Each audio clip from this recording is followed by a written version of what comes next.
Dans cette vidéo, je vais vous montrer comment résoudre un exercice qui nécessite l'utilisation de la formule de la masse molaire. Donc voici la formule de la masse molaire, présentée sous forme de quotient ou sous forme de multiplication.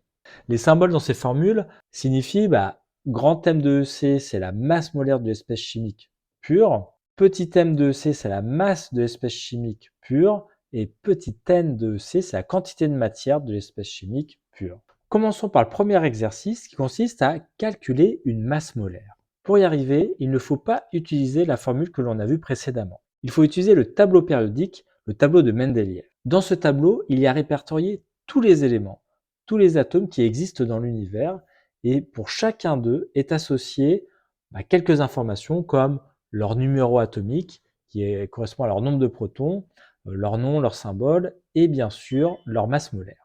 Pour déterminer la masse molaire d'un atome, il suffit de regarder dans le tableau périodique. Donc, par exemple, pour le carbone, si on regarde bien, on voit qu'il a 6 protons et qu'en haut à droite, on a accès à une masse molaire en grammes par mol. Et la notation symbolique de la masse molaire du carbone est MC égale 12,0 grammes par mol. On regardera en général que 3 chiffres significatifs, on est précis au dixième de gramme par mol en général. Pour déterminer la masse molaire d'une molécule, là aussi, on va se baser sur le tableau périodique. Pour déterminer la masse molaire de l'eau, dont la notation symbolique est grand MO, il faut connaître sa formule brute qui est H2O. Donc ça va nous donner grand M de H2O. Ça veut dire qu'elle est faite de 2 atomes d'hydrogène et d'un atome d'oxygène. Donc il va suffire d'additionner les masses molaires des atomes qui composent la molécule de l'eau. Donc la masse molaire de H2O, ça va être égal à 2 fois la masse molaire de l'hydrogène plus 1 fois la masse molaire de l'oxygène. En développant, cela nous donne 2 fois 1,0 plus 16,0, ce qui nous donne 18,0 grammes par mol.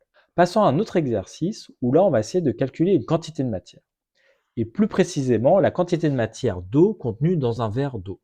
Pour y arriver, on va utiliser une balance qui, là, ici, pèse 26,5 grammes d'eau. La notation symbolique de ceci nous donne petit m eau égale 26,5 g grammes. Avec l'exercice précédent, on a vu que la masse molaire de l'eau était de 18,0 grammes par mol. Donc on va pouvoir utiliser la formule que l'on a vue au tout début, qui était égale à grand M de EC égale M de EC divisé par N de EC. On tripatouille la formule, on la transforme, et ça va nous donner petit n de EC égale M de EC divisé par grand M de EC.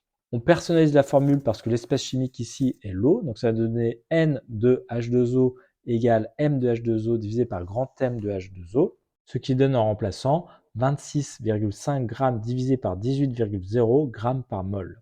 On regarde les unités dans le calcul, on a des grammes divisé par des grammes par mol, il n'y a pas besoin de conversion. On peut rentrer nos nombres dans la calculatrice. 26,5 divisé par 18,0, ça nous donne 1,47, etc. On garde que 3 chiffres, parce qu'il y a 3 chiffres significatifs en haut et en bas, donc notre résultat n'en a que 3. Ça nous donne donc 1,47. On n'oublie pas l'unité à la fin de notre calcul, comme c'est une quantité de matière que l'on calcule, on met donc mol à la fin. La quantité de matière d'eau est de 1,47 mol. Passons à un exercice plus complet. Mais avant cela, je vous rappelle en haut à droite la formule à connaître par cœur avec les unités. Sans cela, il sera difficile de réaliser l'exercice. Alors l'énoncé nous dit un sportif souhaite prélever 0,025 mol de sel dont la formule brute est NaCl pour préparer sa boisson isotonique. Question, calculer la masse molaire grand M du sel. Deuxième question, quelle masse de sel devra-t-il prélever? Alors comme d'habitude, pour résoudre ces problèmes calculatoires, je vous conseille de traduire l'énoncé avec les symboles après en cours pour faire ressortir la formule. Donc pour ce faire, il faut repérer d'abord les nombres. Le premier nombre est 0,025.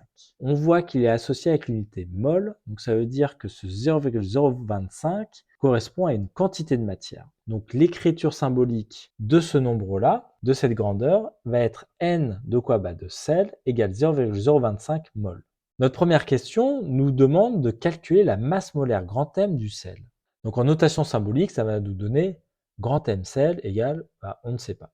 On regarde notre formule en haut à gauche, on cherche grand M, on sait qu'on a petit n, la quantité de matière, mais le problème c'est qu'on n'a pas de masse, on n'a pas de nombre avec comme unité le gramme.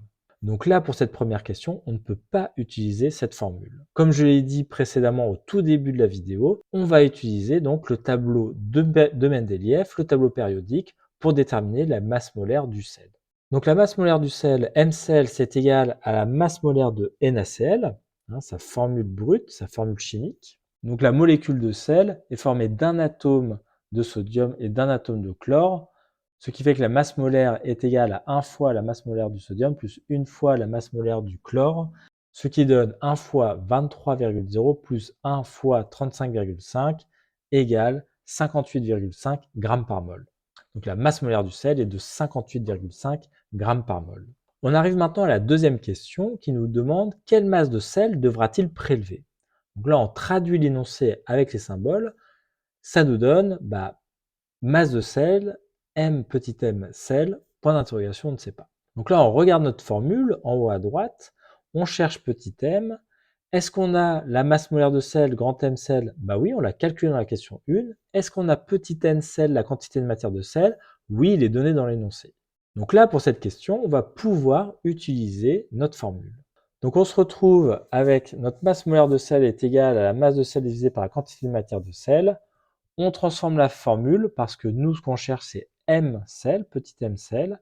Donc ça nous donne petit m sel égale masse molaire de sel NaCl multiplié par la quantité de matière de sel. On remplace par les mesures trouvées dans l'énoncé. Ça nous donne 58,5 g par mol multiplié par 0,025 mol. On regarde les unités. Là, on a des grammes par mol multipliés par des mols. Mol, mol, bon, il n'y a pas besoin de conversion. On va rentrer nos nombres dans la calculatrice. 58,5 multiplié par 0,025, ça nous donne 1,4625. Notre résultat ne peut pas être plus précis que le moins précis dans notre calcul. On voit que la masse molaire a 3 chiffres significatifs. On voit que la quantité de matière en a 2, donc notre résultat n'aura que 2 chiffres significatifs. On garde donc 1,4.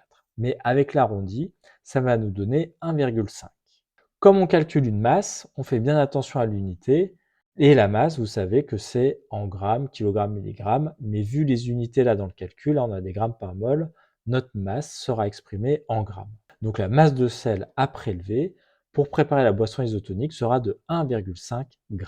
Cette vidéo touche à sa fin. J'espère que cette méthode de résolution vous a convaincu. Pour la tester et ou vous entraîner, il n'y a pas de secret, il faut s'exercer. Vous pouvez visiter mon site web fichier.fr sur lequel vous trouverez les notes écrites de cette vidéo et surtout de nombreux exercices avec solutions pour vous entraîner. Vous y trouverez aussi de nombreux exercices corrigés, des simulations d'expérience, des notes de cours, un peu d'histoire des sciences et beaucoup de notions vues au lycée. Et n'hésitez pas à liker si vous aimez cette vidéo. À bientôt!